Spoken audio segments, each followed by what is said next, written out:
Мына Қытайдан келген мінекей азаматтар қазір мына аягөздегі гостиницалардың бәрін алып алды. Мына жерде міне хан тұр, жаңа барсам, ханның алдында печать, кісі қабылданмаймыз, жабық тұр. Сол сияқты ана жерде вокзалдың... Жақсы, тұра тұрыңыз, сен болдыңыз. Сен де бізде сөйлейікші, сіздің алдың сұрағыңызды ұмытып қалдық už. Жақсы. Мына жалпы аягөзді көтеру керек дейсіз, өздеріңіз инвестицияға қарсысыз. Қытай дегеннен қашпау керек, тұра тұрыңыз, сөз бөлмеңіз. Қытай деген ол өзіңіз білесіз, бүкіл әлем Қытайдың инвестициясына зәру соған таласып жатыр.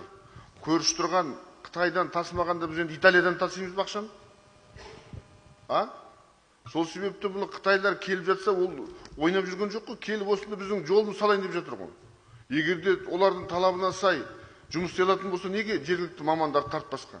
Тартамыз. Мына өздеріңіз білесіз, Омск Майқапшағай жолының Қалбатау Майқапшағайын салған кезде жергілікті жерде Қазапты жол қанша адам тартылды, айтыңызшы, жергілікті халықтан? Қанша халық тартылды? 200-ге жуық. 200-ге жуық адам сөзі жұмыс жасады.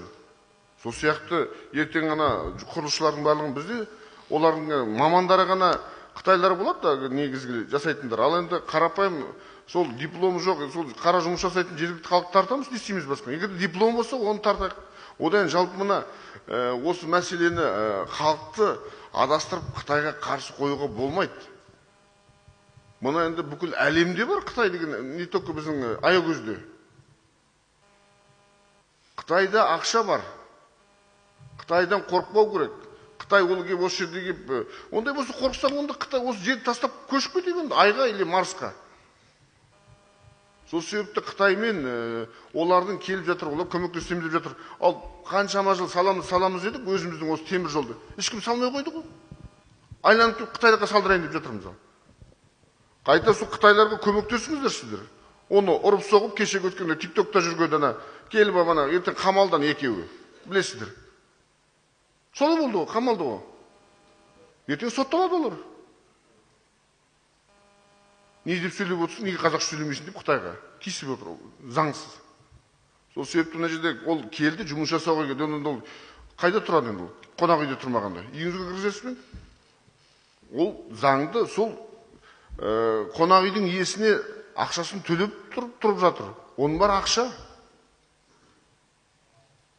Ақша оның бар, тегін тұрмайды ғой.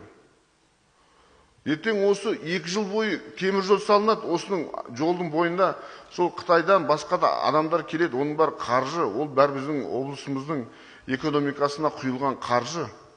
Ол ертең сізбен біздің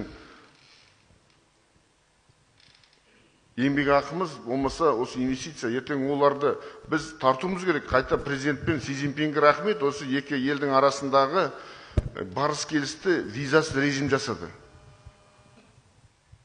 Қытайға барып, сауда жасаңыз. Қытайдың туристері осында келіп жатыр. Үйіңіздің қасынан соларға қызмет көрсететін орын ашыңыз. Қой бағыңыз, қойын өткізіңіз, ет жейді олардың барлығы. Ана мақаншы, Алакөл асырап тұр ғой, қаншама Қытай келді турист. Қытайдан қорықпаңыздар. Қытай келіп, осында қалып қойып жатқан жоқ қой, ол келіп осында жұмыс жасап жатыр ғой. Осыны халыққа түсіндіру керек. Қайта келіп біздің аягөздің ортасында жоқ Қытай деген не әңгіме? Өзіңіз барасыз ғой, Қытайға шетелге барасыз.